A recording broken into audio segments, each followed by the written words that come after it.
여러분 안녕하세요. 예일교회 문은성 목사입니다. 저는 이 시간에 마태복음 16장 25절로 26절의 말씀을 통하여 두 가지 생명이라는 제목으로 은혜를 나누겠습니다. 성경에는 두 가지 생명이 나옵니다. 하나는 육신의 생명이고 또 하나는 영원한 생명입니다. 그러면 첫째, 육신의 생명에 대해서 먼저 말씀을 드리겠습니다. 육신의 생명을 헬라어로는 비오스라는 단어를 씁니다. 이 비오스는 푸시케라는 단어와 동의어입니다. 혼이라는 단어이지요. 이 단어가 누가복음 8장 34절과 21장 4절에는 생활비라고 번역되어 나옵니다.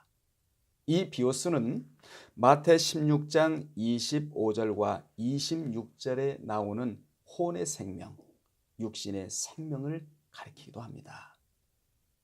이 생명은 영원하지 않고 언젠가는 죽을 생명이기에 이 생명을 이름하여 임시적인 생명 또는 일반적인 생명 또는 한시적인 생명이라고 표현하고 있는 것입니다.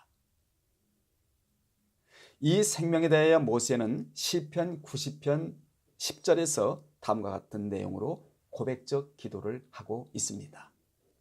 우리의 연수가 70이요 강건하면 80이라도 그 연수의 자랑은 수고와 슬픔뿐이요 신속히 가니 우리가 날아가니이다 라고 모세는 고백을 했습니다. 모세의 기도의 내용은 인생의 연수는 짧고 그 연수의 자랑은 수고와 슬픔이라는 그러한 기도였던 것입니다. 그의 기도의 핵심은 인생은 오래 살아도 수고와 슬픔의 결과를 남긴다는 것입니다. 모세의 이러한 기도를 한 것은 모세 당시의 인생의 연수는 보통 70세였고 강건하면 80세였기 때문입니다. 혹 예후가 있었으나 거의 그 연수의 생을 마감했던 것입니다.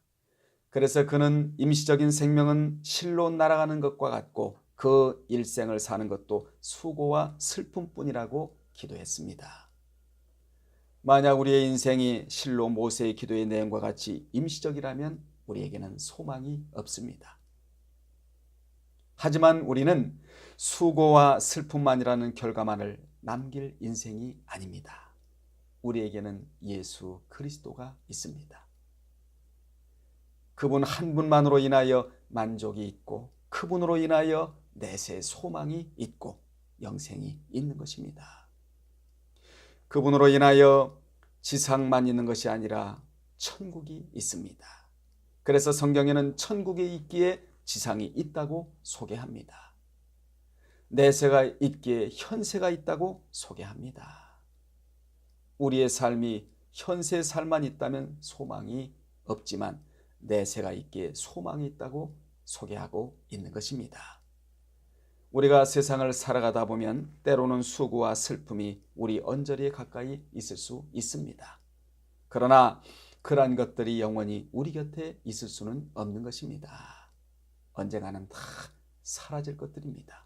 그러므로 우리는 잘나서 잘 살다가 잘 가는 인생들인 것입니다. 주님에게로부터 출발이 돼서 주님에게로부터 기원이 돼서 성령의 인도받아 살다가 천사의 인도를 받아 천국에 갈 자들이 우리 예수 믿는 사람들인 것입니다. 두 번째, 영원한 생명입니다. 영원한 생명을 헬라어로 조에라고 말합니다. 이 단어는 영원히 죽지 않는다는 뜻입니다. 우리는 이 조에라는 단어를 대할 때마다 하나님이 우리에게 육신의 생명을 먼저 주신 것은 영원한 생명을 대비하라고 주셨다는 것을 알아야 합니다. 성경에 생명이라는 단어가 문자적인 것과 의미적인 것을 포함하여 300회 이상이 나옵니다. 이 단어가 이렇게 많이 나오는 이유는 그만큼 생명이 중요하기 때문입니다. 이 생명이 나오는 구절을 몇 절만 소개하면 다음과 같습니다. 먼저 요한일서 1장 2절에는 이 생명이 나타나신 바 된지라 이 영원한 생명을 우리가 보았고 증언하여 너에게 전하노니 이는 아버지와 함께 계시다가 우리에게 나타내신 바 된 이시니라 라고 사도 요한이 기록하고 있는 것을 볼 수 있습니다.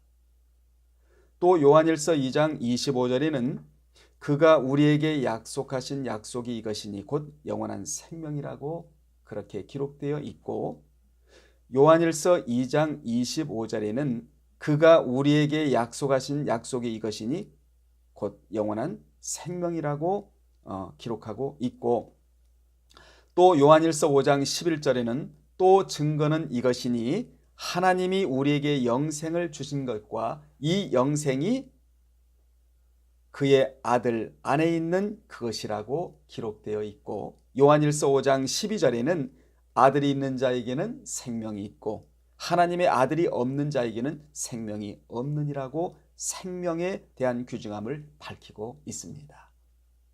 주님은 이 생명이 얼마나 중요하면 핍박자가 핍박을 해도 이 생명을 부인하지 말라고 마태 10장 32절로 33절에서 말씀해 주셨습니다. 여러분, 마태복음 10장을 보면 주님이 제자들을 복음의 현장에 내보내시기 전에 먼저 영원한 생명에 대한 가치성을 정립시켜 내보내시는 것을 볼 수가 있습니다. 주님이 영원한 생명에 대한 가치성을 바르게 정립시켜 주신 말씀이 바로 마태 10장 28절입니다.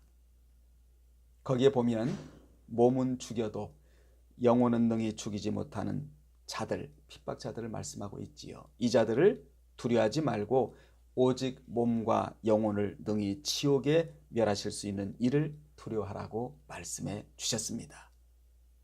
무슨 말씀입니까? 두려움의 대상은 핍박자들이 아니라 하나님이시라는 것이지요. 성경에 보면 사람을 두려워하다가 실패한 경우가 종종 나옵니다. 여러분, 사람은 절대 두려움의 대상이 아닙니다. 사람은 존경의 대상이자 사랑의 대상입니다. 그런데 사람을 두려워하다가 실패한 사람들을 보게 되면 어떤 말씀을 놓쳤기에 사람을 두려워하다가 실패를 했을까요? 잠언 29장 25절의 말씀을 놓쳤기 때문입니다. 잠언 29장 25절의 말씀을 보면 사람을 두려워하면 올무에 걸리거니와 여호와를 의지하는 자는 안전하리라 라고 말씀하고 있습니다. 사람은 절대로 두려움의 대상이 아닙니다. 사람은 숭배의 대상도 아닙니다. 사람은 사랑의 대상이고 존경의 대상입니다.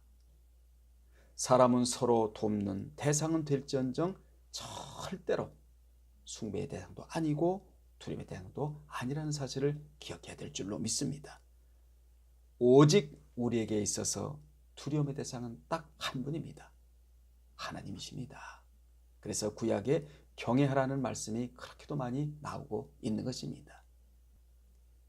핍박자의 핍박이 두려워 영원한 생명을 부인하지 않으려면 영원한 생명에 대한 가치성이 바로 정립되어야 합니다. 그리고 영원한 생명을 소유한 자는 영의 양식을 추구해야 합니다. 영의 생명이 있기에 영의 양식이 되는 하나님의 말씀을 골고루 섭취해야 하는 것이지요. 그래야 영이 건강합니다. 그리고 인격이 바로 정돈됩니다. 그리고 육이 건강하게 살아갈 수 있게 되는 것입니다. 그러므로 영원한 생명을 얻은 자는 육신의 떡만 먹고 살아가는 자들이 아닙니다. 영원한 생명에 대한 가치성을 바로 정립해주는 생명의 양식이 절대적으로 필요합니다. 그래서 성경에 보면 하나님께서 불신자에게 주시는 메시지와 믿는 자에게 주시는 메시지가 전혀 다르다는 것을 볼 수가 있습니다. 하나님께서 불신자에게 주시는 메시지는 영원히 살아나야 한다라는 메시지입니다. 믿는 자에게 주시는 메시지는 무엇입니까? 영원히 말씀으로 살아가야 한다고 말씀하고 있습니다. 오늘은 두 가지 생명에 대해 은혜를 나눴습니다. 불신자가 지닌 일반적인 생명과 믿는 자가 지닌 영원한 생명에 대해서 상고해 봤습니다. 말씀을 마치면서 우리가 깊이 생각해야 할 것은 만약 우리에게 육신의 생명만 주어졌다면 우리는 소망이 없는 자입니다. 하지만 주님이 오셔서 나를 위해 십자가에 달리심으로 우리가 그분을 믿어 영원한 생명을 소유하게 되었다는 것입니다. 이 영원한 생명을 얻은 자를 이름하여 예수를 믿는 자라고 하는 것입니다. 우리의 삶이 비록 여의치 않고 때로는 삶의 무게가 짓누른다 할지라도 우리 다시 한번 크게 영적 심호흡을 하시면서 감사해야 합니다. 그 감사해야 할 분명한 이유는 무엇입니까? 우리는 두 가지 생명을 소유하고 산다는 것입니다. 다시 말하면 구원의 문제를 해결해 놓고 세상을 살아가고 있다는 것이지요. 언젠가는 우리가 육신의 생명을 벗고 영원한 천국으로 옮겨질 자라는 사실에 우리는 소망을 둘 수가 있게 되는 것입니다. 이 진리를 믿고 소망 가운데 살아가려면 영원한 생명에 대한 가치관을 바로 정립해야 합니다.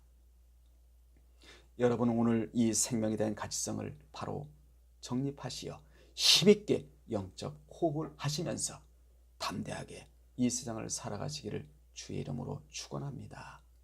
다음에 또 말씀으로 찾아뵙겠습니다. 안녕히 계십시오.